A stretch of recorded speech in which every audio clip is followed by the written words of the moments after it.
বিদ্যা বড় বিদ্যা যদি না পড়ে ধরা, তাই তো আজকে এটা দিয়ে স্টার্ট করলাম। তার কারণ হচ্ছে আজকে অনেকগুলো কথা আজকে বলবো। মাস্টারমশাই ফ্ল্যাটের মালিক আমাকে ওনার দলে নিতে চেয়েছিলেন, চেষ্টা করেছিলেন, কিন্তু দল বলের ব্যাপার নেই তো, যেটা সত্যি সেটা বলেছি। এবং যখন দেখেছি ওনার কথার অসঙ্গতি তখন বুঝেছি না, উনি মিথ্যে কথা বলছেন। উনি এক এক জায়গায় এক এক রকম কথা বলছে। কিন্তু কেন বলছেন তার তো নিশ্চয়ই একটা কারণ আছে। কারণ ছাড়া একজন ভদ্র মানুষ, একজন মাস্টারমশাই কেন মিথ্যা কথা বলছেন, সেই কারণটাই আজকে তোমাদের সঙ্গে আলোচনা করব। কেন উনি এই ফ্ল্যাটটা নিয়ে এত ঝামেলায় জড়িয়ে পড়লেন, এত কথা কেন উনার ওয়াইফ এতভাবে একজন কন্ট্রোভার্সি ক্রিয়েটারের সাথে ওই ভাষায় কথা বললেন, সেটা বলবো। আর বলবো একটু পিছনের দিকে চলে যাব, একটু অতীতে চলে যাব। আজকে অতীতে তোমাদের আজকে কিছু একটু মনে করিয়ে দেবো, আর সেই মনে করিয়ে দেওয়ার থেকে প্রমাণ করে দেবো যে যেটা চলছে, যেটা হচ্ছে, যেটা সন্দীপ বলেছে সেটা কতটা সত্যি। সবটা নিয়ে আজকের ভিডিও। আর তোমাদের আগের ভিডিওটায় বলেছি যে উল্টো রথে টিনুর বাড়িতে গৃহপ্রবেশ, কারণ এর আগের ভিডিওটা একটু কাট আপ করতে হয়েছে, কারণ আমার মুখ দিয়ে বেরিয়ে গেছিলো বিপত্তারিণী পুজো। তো যাই হোক, বিপত্তারিণী পুজোতে ফ্ল্যাটে গৃহপ্রবেশ হবে না, হবে হচ্ছে উল্টো রথের দিন। কারণ দাদাও ফ্রি হয়ে যাবে, শ্রাদ্ধ শান্তি টান্তি, মানে আমার শ্রাদ্ধ শান্তি হয়ে গিয়ে একদম ফ্রি। আর দাদা না থাকলে তো হবে না, এটা সম্ভবই না। তোমাদের আগের ভিডিওতে বলেছি দাদা না থাকলে সম্ভব না, যার কারণ যে নাকি সর্বময়ী কর্তা, টিনুর এখন অভিভাবক, সে না থাকলে হবে না, সেটা বলেছি। আর এই জন্যই এতদিন পিছিয়ে গেছে গৃহপ্রবেশের। তো চলো তোমাদের আজকে বলবো যে কেন ফ্ল্যাট মালিকের এত মানে একে ওকে তাকে ধরে তার সত্যিটা বলানোর চেষ্টা করছে, যে ওয়াইটিতে আমার হয়ে একটু সত্যি কথা বলবেন। কারণ আমাকেও বলেছেন, এবং তিনি বলেছেন আমাকে যে দুটো এগ্রিমেন্ট হয়েছে এবং ভবিষ্যতে টিনু এটা কিনে নেবে, মানে 11 মাস পরে টিনু ফ্ল্যাটটা কিনে নেবে। আর ওই জন্যই টিনু বলছে আমার বাড়ি বা আমার নতুন সংসার বা আমার বাড়ির গৃহপ্রবেশ। তো যাই হোক, এই সবটা নিয়ে আজকের ভিডিও। চলো তোমাদের আজকে আরও কিছু সত্যি কথা বলবো, তাও যদি বিশ্বাস না হয় এরপরে প্রমাণ তুলে দেবো। তো চলো ভিডিওর ভিতরে। বন্ধুরা কেমন আছো তোমরা? নিশ্চয়ই ভালো আছো, আমি খুব ভালো আছি। প্রথম কথা বলি, তোমাদের বলেছি না উল্টো রথে টিনুর গৃহপ্রবেশ দেখতে পাবে, উল্টো রথেই টিনুর গৃহপ্রবেশ একদম ড্যাম শিওর। তার কারণও তোমাদের বলে দিলাম, কারণ 27 তারিখে হয়েছে, 27 তারিখে এগ্রিমেন্ট হয়েছে, আর 15 তারিখে কেন গৃহপ্রবেশ, তার কারণ হচ্ছে দাদা আটকা ছিল, যিনি অভিভাবক তিনি আটকা ছিল। এবং চিৎকার করে বড় করে মাস্টারমশাই আমাকে বলেছেন যে একজনের রেকমেন্ডে তার ফ্ল্যাটটা দিয়েছি। এবার প্রশ্ন হচ্ছে যে ফ্ল্যাটটা উনি দিয়েছেন বা বিক্রি করেছেন বা ভাড়া দিয়েছে, আপাতত ভাড়া দিয়েছে, পরবর্তীতে বিক্রি হবে সেরকম একটা আশ্বাস দিয়েছে। কিন্তু উনি কেন মানে প্রমাণ করতে চাইছেন, মানে এক একজনের কাছে এক এক রকম কথা বলছে, আবার সেটাকেই প্রমাণ করতে চাইছেন। আমাকেও দলে নিতে চেয়েছিলেন, কিন্তু মিথ্যের সাথে তো সাথ দেবো না, প্রথম থেকে যখন বলে এসেছি। আর তারপরে আবারও বলছি, যখন যত দেখেছি কথাবার্তা মেলেনি, তারপরে তুলির কথার সাথে ওনার কথা মেলেনি, তুলির সাথে ওর যে কথাগুলো হয়েছিল সেই কথার সঙ্গে মেলেনি। আজকে আর পুরনো কথা বলবো না, কিন্তু মাস্টারমশাই নিজেই আমাকে বলেছেন, এবং আমার কাছে খবরও আছে মাস্টারমশাই ফ্ল্যাটেরই আশেপাশে কোথাও ঘর ভাড়া নিয়ে আছেন, মাকে নিয়ে ঘর ভাড়া নিয়ে আছেন। বউ শ্বশুরবাড়িতে থাকে, মানে মাস্টারমশাই শ্বশুরবাড়িতে বউ বাচ্চাকে নিয়ে থাকেন, এবং মাস্টারমশাই ব্যালেন্স করে থাকে। মাস্টারমশাই মায়ের কাছেও থাকেন, মাস্টারমশাই বউয়ের কাছেও থাকেন, ব্যালেন্স করে থাকেন। এবং আমাকেও বলেছে যে এইরকম হইচই হচ্ছে, আমি তো শ্বশুরবাড়িতে যাই, আমার অনেকটাই সম্মানহানি হচ্ছে, প্রত্যেকে আমাকে জিজ্ঞাসা করছে, হ্যানা দানা ফেস লস হচ্ছে, সবটা আছে আমার কাছে। তো যাই হোক, ঘটনাটা হচ্ছে কেন মাস্টারমশাই নিজের ফ্ল্যাট এবং ফ্ল্যাটে বসবাস করতো। আমরা দেখেছি ফ্ল্যাটের কিছু ছবি আমাদের সামনে এসছে, তার প্রচুর ফার্নিচার ছিল ফ্ল্যাটে, এবং কিছু ফার্নিচার নিতে পারেনি, যেমন নাকি চিমনি, সেটা লাগানোর জায়গা নেই, সেই জন্য নেয়নি, সেই জন্য ফ্ল্যাটেই রয়ে গেছে। হয়তো ভবিষ্যতে চিমনির টাকাটা ধরে দেবে কিংবা গিফট। তারপরে দেখেছি ওয়াশিং মেশিন বিক্রি করে দিয়েছে, এবং নিজেই বলেছে ওয়াশিং মেশিনটা আমি বিক্রি করে দেবো, আপাতত বাথরুমে ছিল।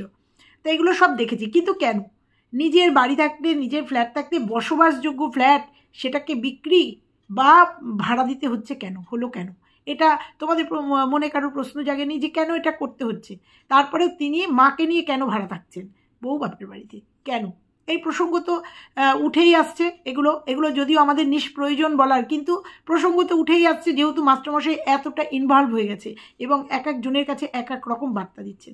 একবার বলছেন আমার সাথে দুজন এসেছিলেন, স্বামী স্ত্রীর মতোই বিহেভিয়ার করেছেন এবং বলেছেন আমরা থাকবো।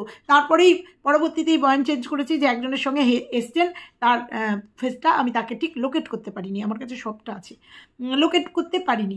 তো কেন এইগুলো চেঞ্জ করতে হয়েছে, তার কারণ তোমাদের আজকে বলবো। তারপরে কন্ট্রোভার্সি ক্রিয়েটারকে হায়ার করতে হয়েছে কেন? তাকেও যে কথা বলেছে আমাকেও সে কথা বলেছে, তাকেও কেন বলেছে যে আমার হয়ে আপনি একটু বলবেন তো সোশ্যাল মিডিয়াতে এই ঘটনা। কেন? কেন? যেটা সত্যি সেটা সত্যি। আপনি ফ্ল্যাট মালিক, আপনি রেন্টে ফ্ল্যাট দিয়েছেন, দ্যাটস অল, ব্যাস এইটুকু। তারপরেও আপনাকে নিয়ে কেন কথা হচ্ছে? কারণ আপনি একবার এক এক রকম কথা বলেছেন, এক এক রকম কথা বলেছেন। আপনি যদি মুখ না খুলতেন, আপনি যদি প্রথমেই কাট আপ করে দিতেন যে আমার ফ্ল্যাট আমি ভাড়া দিই বা বিক্রি করি, সেটা আমার ব্যাপার, আপনি বিভিন্ন তথ্য দিয়েছেন এবং পরবর্তীতে যখন দেখেছেন যে আপনার ভুল তথ্য সেগুলো প্রমাণ হয়ে যাচ্ছে, তখন আপনি আমাকেও বলেছেন দিদি আপনি একটু বলবেন, ম্যাডাম আপনি একটু বলবেন। কিন্তু না, বলবো না। তো যাই হোক, বলবো না বলতে সত্যিটা বলবো, কারণ আপনার কোনো সত্যি আমি পাচ্ছি না। তারপরেও যখন দেখেছি আপনার মিসেস এরকম বাজে ভাষায় অ্যাটাক করেছে একজন কন্ট্রোভার্সি ক্রিয়েটারকে। তো যাই হোক, এবার বলি, আমি আপনাকে প্রশ্ন করছি, আমি জানি আপনি আমার ভিডিও দেখেন, কারণ আপনি আমার ভিডিও দেখে কালকে ওই স্ক্রিনশটগুলো আমাকে পাঠিয়েছেন, যে টিনু 20,000 টাকা আপনাকে দিয়েছে, সে পেটিএমের পুরো নাম্বার সহ আমাকে পাঠিয়েছেন স্ক্রিনশট।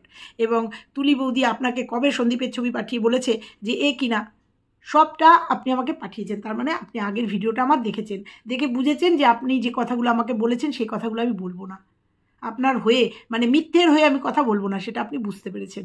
তো যাই হোক, ঘটনাটা হচ্ছে আপনি মাকে নিয়ে কেন ভাড়া থাকছেন, কেন ফ্ল্যাটটা বিক্রি করছেন বা ফ্ল্যাটটা ভাড়া দিচ্ছেন? এর পেছনে কি কোনো কারণ নেই বন্ধুরা? এর তো নিজস্ব কিচ্ছু নেই, মানে নিজস্ব যে বাড়ি আছে, ফ্ল্যাটটা এক্সট্রা তাই বিক্রি করে দিচ্ছে তা তো না। ভালো করে উনি আমাকে বলেছেন, খোঁজও নিয়েছি, উনি আমাকে বলেছেন যে ফ্ল্যাটটা বিক্রি করে দেওয়াই চেষ্টা করব, নালে ভাড়া দিয়ে দেবো। তো উনি বলেছেন মাকে নিয়ে ভাড়া আছে, কিন্তু প্রসঙ্গ তো কেন? কারণ একটাই, ফ্ল্যাটটা হচ্ছে ড্যাম ফ্ল্যাট। ওনার একটা বাচ্চা আছে, শুদ্ধ একদম বোধহয় বছর 2 কি 1.5, একদম ছোট্ট একটা বেবি আছে, 2 বছর বোধহয় হবে, ছোট্ট একটা বাচ্চা আছে, একটা ছেলে আছে। সেই ছেলেটা প্লাস মা, বয়স্ক মা, তারা যদি ওই ফ্ল্যাটে থাকে অসুস্থ হয়ে যায়, বিশেষ করে বাচ্চাটা, যেহেতু একটা ড্যাম ফ্ল্যাট, আর কোনো কারণ নেই, কোনো ওই ফ্ল্যাটের আর কিচ্ছু না, একটাই কারণ হচ্ছে ফ্ল্যাটটা ড্যাম ফ্ল্যাট, সেটা হচ্ছে অস্বাস্থ্যকর ফ্ল্যাট। ওই জন্য উনি ফ্ল্যাটটা বিক্রি করে দিয়েছেন বা বলেছেন যে ওটা বিক্রি করে দেবো। 11 মাসের জন্য রেন্টে দিয়েছে, মানে ভাড়ায় দিয়েছে টিনুকে। 11 মাসের পরে ওটা এগ্রিমেন্ট হয়েছে যে টিনু নিয়ে নেবে, উনি আমাকে নিজে বলেছেন নিয়ে নেবে। এইবার এই সমস্ত হওয়াতে যদি ওই ফ্ল্যাটটা বিক্রি না হয়, যদি 11 মাস পরে টিনুকে উঠে যেতে হয়, কারণ ওই ফ্ল্যাট বসবাসযোগ্য নয়, আমাকে উনি নিজেই বলেছেন যে ওই ফ্ল্যাটের বাথরুমের দরজা ভাঙা, যদিও হয়তো ঠিক করে দিয়েছে, জলের ব্যবস্থা খুব বেশি ভালো না, জলের কলেরও প্রবলেম আছে। তো সেই ফ্ল্যাট কেউ কেনে ওই ফ্ল্যাটটা ড্যাম ফ্ল্যাট, আর যদি এগ্রিমেন্ট হয়ে যায় তাহলে কিনতেই হবে টিনুকে। কিন্তু তার মধ্যে যদি এরকম তোলপাড় হয়ে যায়, তাহলে ওনার ওইটা ফ্ল্যাটটা বিক্রি হওয়া বন্ধ হয়ে যাবে। ওই অচল ফ্ল্যাটটা প্রথম দিন থেকে বলে আসছি, তা প্রথমেই ভেবেছিলাম কেন উনি নিজের ফ্ল্যাট থাকতে মাকে নিয়ে ভাড়া থাকবেন, সেখানেও তো একটা ভাড়া দিতে হবে, কেন থাকবেন? তার একটাই কারণ এখানে উনি ফ্যামিলি নিয়ে বসবাস করতেন এবং ফার্নিচার তোমরা দেখেছো সাজানো ফ্ল্যাট ছিল। কেন বউকে হঠাৎ করে বাপের বাড়ি যেতে হলো, আর মাকে নিয়ে কেন? আমাদের কিন্তু এটা পার্ট নয়, কিন্তু প্রসঙ্গ তো উঠে আসছে যে কেন উনি প্রত্যেকটা, মানে যে কয়েকজন কন্ট্রোভার্সি ক্রিয়েটারের সাথে কথা হয়েছে প্রত্যেককে কেন বলেছেন যে আপনি একটু আমার সত্যগুলো বলবেন তো, কোনটা সত্য? আপনি যেটা বলেছেন প্রথমে, যে স্বামী স্ত্রীর মতো দুজনে এসে এগ্রিমেন্ট করে গেছে, তারা থাকবে, তাদের বাচ্চা কাচ্চার কথা কোনো বলেনি, এইটা সত্য? নাকি পরবর্তী যখন বলেছেন যে এসছিল, আমি লোকেট করিনি, একজনের সাথে এসছিল, বা ওর বাবা মার নামে হয়েছে, এগ্রিমেন্ট হয়েছে, কোনটা সত্য? প্রথমটা সত্য না দ্বিতীয়টা সত্য? আপনি কেন নিজের বয়ান পাল্টালেন? কিসের ভয়ে? কেন? ফ্ল্যাটটা বিক্রি হবে না সেই জন্য? ফ্ল্যাটটা যদি ভাড়াটা উঠে যায় আপনার 8,000 টাকা হাতছাড়া হয়ে যাবে, বা যদি ফ্ল্যাটটা এখন কিছু হয় 3 মাসের মানে এগ্রিমেন্টের টাকা আপনাকে ফেরত দিতে হবে, কারণ আপনি টাকাটা খরচা করে ফেলেছেন, হয়তো খরচা করে ফেলেছেন, 24,000 টাকা একাট্টা করতে আপনার একটু প্রবলেম হবে, সেই জন্য কিছু তো একটা কারণ আছে মাস্টারমশাই। নাহলে একটা আপনার জিনিস আপনি বিক্রি করবেন বা ভাড়া দেবেন সম্পূর্ণ আপনার ব্যাপার, সেটা নিয়ে আপনাকে এত ক্ল্যারিফিকেশান দিতে হবে কেন? আপনাকে কেন কন্ট্রোভার্সি ক্রিয়েটারদের বলতে হবে, সাহায্য নিতে হবে আপনার সত্যিটা প্রমাণ করার জন্য? আবার টিনু, আপনার যে ভাড়াটে, সে বলছে যে ফ্ল্যাটের মালিক থাকবে, পুজোর দিনকে ফ্ল্যাটের মালিক থাকবে, তোমরা দেখে নিও, মালিক থাকবে। দেখবো আপনাকে যে আপনি কি আপডেট দেন টিনুর ভিডিও থেকে। টিনুর ভিডিও থেকে কি আপডেট দেন আমি সেটা দেখব। তো যাই হোক বন্ধুরা, আমার এটাই মনে হচ্ছে যে আমরা দেখেছি ফ্ল্যাটটা ড্যাম্প, এবং উনি নিজের মুখে স্বীকার করেছে এই দেওয়ালটা ড্যাম্প। এখানে জামা কাপড় মেলা হতে জন্য, জামা কাপড় মেলা হলে ওইভাবে ড্যাম্প হয় না, মানে হয়তো দেখা যাবে যে ঘরের ভেতরে অনেক জায়গাতেই ড্যাম্প আছে। সেই ড্যাম্পের জন্য হয়তো উনি ছেড়ে দিয়েছেন, কারণ ওনার একটা ছোট্ট বাচ্চা আছে। সেই বাচ্চাটার হয়তো ঠান্ডা, সর্দি, কাশি, জ্বর হচ্ছিল, সেটা ছাড়ছিল না, সেই জন্য অস্বাস্থ্যকর একটা ফ্ল্যাট, কারণ বিক্রি হচ্ছিল না, বা যেই আসছিল হয়তো ওই ড্যাম্পটা দেখে নয় কিনছিল না, নয় যেই আসছিল সেই ওই ড্যাম্প দেখে কেউ নেবে না। ওই অস্বাস্থ্যকর ফ্ল্যাট যার দায় একমাত্র সে নেবে, যার দায় সে নেবে। ওই জন্যই হয়তো ফ্ল্যাটটা উনি বিক্রি বা ভাড়া দেওয়ার চেষ্টা করেছেন, এটা আমার মনে হচ্ছে। না হলে নিজের বাসস্থান থাকতে, অন্য কোনো অপশান না থেকে নিজের বাসস্থান থাকতে তিনি কখনো মাকে নিয়ে ফ্ল্যাটেরই আশেপাশে ভাড়া থাকেন? তোমরা বলো, ভাড়া থাকেন? নিজের বাসস্থান থাকতে সে আর এক জায়গায় ভাড়া কেন থাকবেন? সে মাকে নিয়েই হোক আর ফ্যামিলিকে নিয়ে হোক, কেন ভাড়া থাকবেন? বা কেন তিনি শ্বশুরবাড়িতে চলে যাবেন? মানে ম্যাক্সিমাম টাইমে তিনি শ্বশুরবাড়িতে কাটান, মার মতো থাকেন কেন? আমার প্রশ্ন, মানে এইটাই আমি না চিন্তা করে পেলাম না, তাই জন্য তোমাদের সঙ্গে শেয়ার করলাম। কেন? আর মাস্টারমশাই আমার ভিডিওটা দেখলে উত্তর দেবেন যে আপনি কি তাহলে এই ফ্ল্যাটটা ড্যাম্প ফ্ল্যাট জন্যই বিক্রি করে দিয়েছে, মানে বিক্রির এগ্রিমেন্ট করেছেন বা ভাড়ার দিয়ে দিয়েছেন, আর এই জন্যই কি ভয় পাচ্ছেন যে কোনো রকমে টিনু যদি সেটা টের পেয়ে যায়, তা ফ্ল্যাটটা যদি সে ছেড়ে দেয়, সে যদি বলে না ড্যাম্প ফ্ল্যাট নেবো না বা কিনবো না, যা এগ্রিমেন্ট ছিল এগ্রিমেন্ট ক্যান্সেল করে দেয়, সেই জন্য ভয় পাচ্ছেন? আমি বুঝতে পারছি না যে কেন আপনার এত ভয়।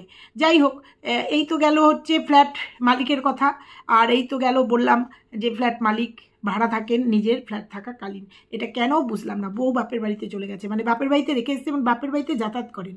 হয়তো বাচ্চাটা ছোট, কিন্তু মা আছেন এবং শক্ত সবল, তোমাদের বলেছি মাকে ফ্ল্যাটে পাঠিয়েছিল ফ্ল্যাটটাকে দেখে আসার জন্য। তো যাই হোক, এই তো গেল মাস্টারমশাইয়ের কথা। এবার এগ্রিমেন্ট যে হয়েছে, আমার সাথে কথা হয়েছে, যাকে আমি এখনও তুলে দিচ্ছি না। এইবার বলি, একটু পুরোনো দিকে চলে যাই। এই যে সোনাচুরি নিয়ে অনেক কথা হচ্ছে, বা এই গয়না নিয়ে অনেক কথা হচ্ছে। আমরাও বলেছি এই গয়না টিনু নিয়ে গেছে, বলেছি। কেন বলেছি? তোমরা রিকভারির দিনের ভিডিওটা যদি যারা দেখোনি তারা দেখবে, আমি জানি সবাই দেখেছো। রিকভারির দিন কাঁথা খুঁজে বেরিয়েছে, তোমরা দেখেছো। কোটোর মধ্যে ডালের কোটো না কিসের কোটো খুলে দেখছে কি আছে ওর মধ্যে, কিছু লুকিয়ে রেখেছে নাকি সন্দীপের মা বা সন্দীপ। কাঁথা খুঁজে বার করছে, কাঁথাগুলো।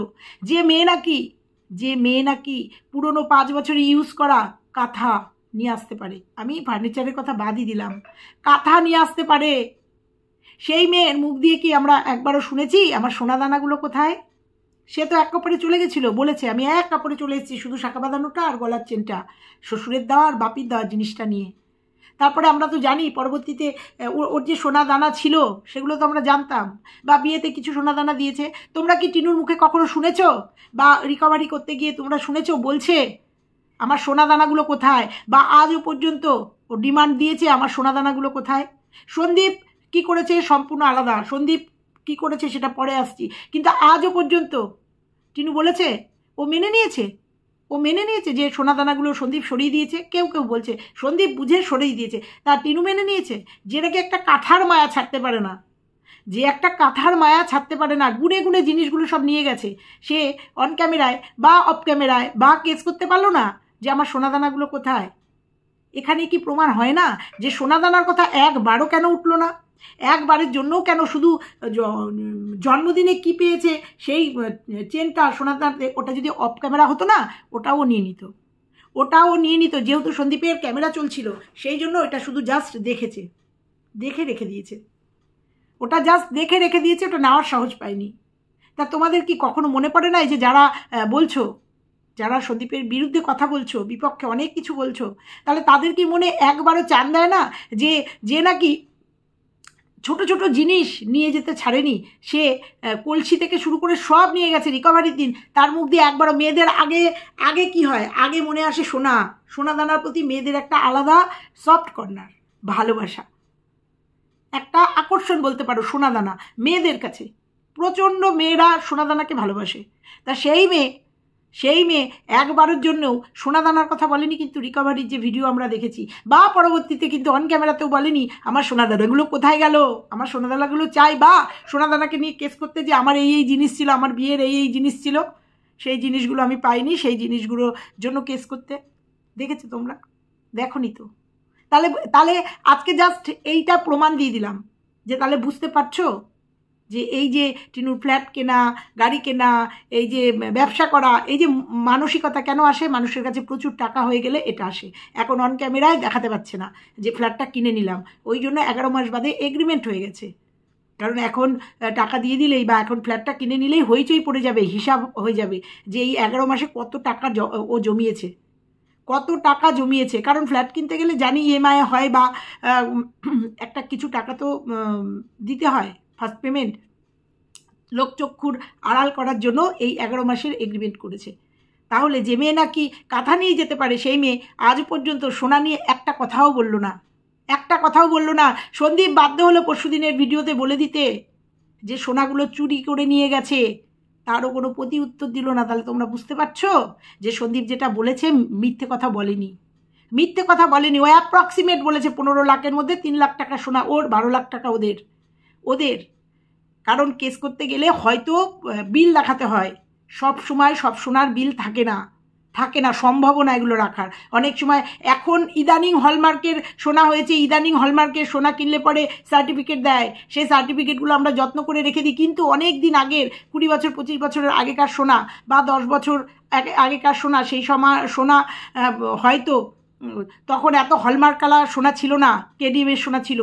সেক্ষেত্রে অত সেই মানে স্ট্যাম্পের সেই ইসের অত মূল্য ছিল না, সেই বিলের অত মূল্য ছিল না, আর সেই সব বিল রাখাও সম্ভব না। হয়তো সন্দীপেরও পুরনো কোনো আগেকার দিনের মানে সন্দীপের ঠাকুমার বা সন্দীপের মায়ের পুরনো কোনো সোনা থাকলেও থাকতে পারে, ছিল, সেই সব সোনা ছিল যাদের বিল দেখানো সম্ভব না। আর কেস করতে গেলে বিল দেখাতে হবে হয়তো, আমি এটা কিন্তু হয়তো বলছি, হতে পারে, এটা পরবর্তীতে চিন্তা করে বলছি কথাগুলো যে হতে পারে। ওই জন্য হয়তো সন্দীপ কেস করেনি। আর কি কেস করবে? ও তো ভিক্ষা দিয়ে দিয়েছে, ভিক্ষা দান করে দিয়েছে।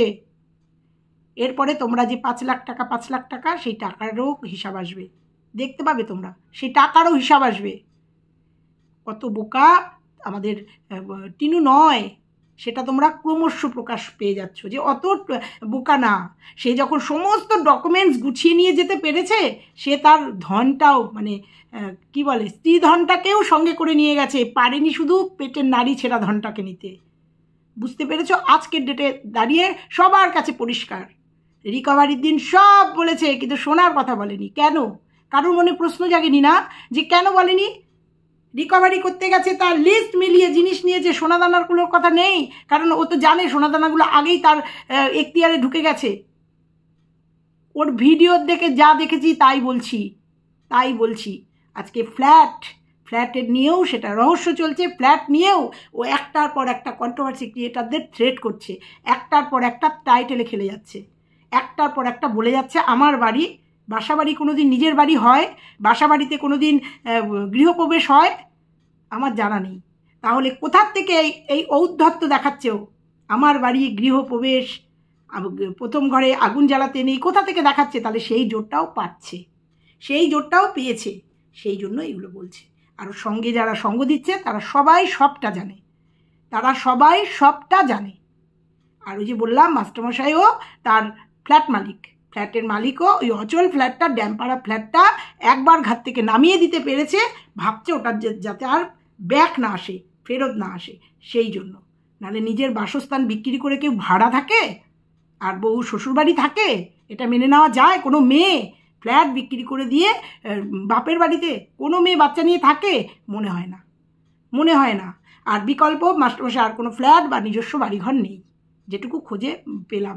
আর এমন কিছু আমার মনে হয় না যে অনেকে দেনার দায়ে হয়তো বিক্রি করে দেয়, তা উনি তো এখনও বিক্রি করেনি, যাকগে সেই কথা নাইবা বললাম। তো চলো বন্ধুরা, আজকে এ পর্যন্তই থাকলো। ভালো লাগলে লাইক কমেন্ট শেয়ার করো, আর চ্যানেলে নতুন হলে চ্যানেলটা সাবস্ক্রাইব করে দিও। টাটা।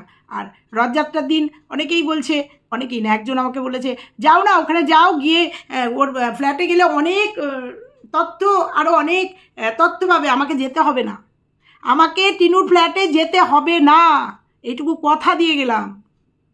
টিনুর ফ্ল্যাটে আমাকে যেতে হবে না, কিন্তু না গিয়েও সব তথ্য দেবো তোমাদের। তুলি অনেক দূরে থাকে, অনেকটা দূরে থাকে।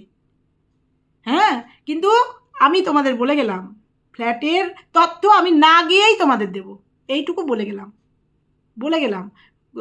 যেতে হয় না, আমাদের কন্ট্রোভার্সি ক্রিয়েটারদের তথ্য জোগাড় করতে যেতে হয় না।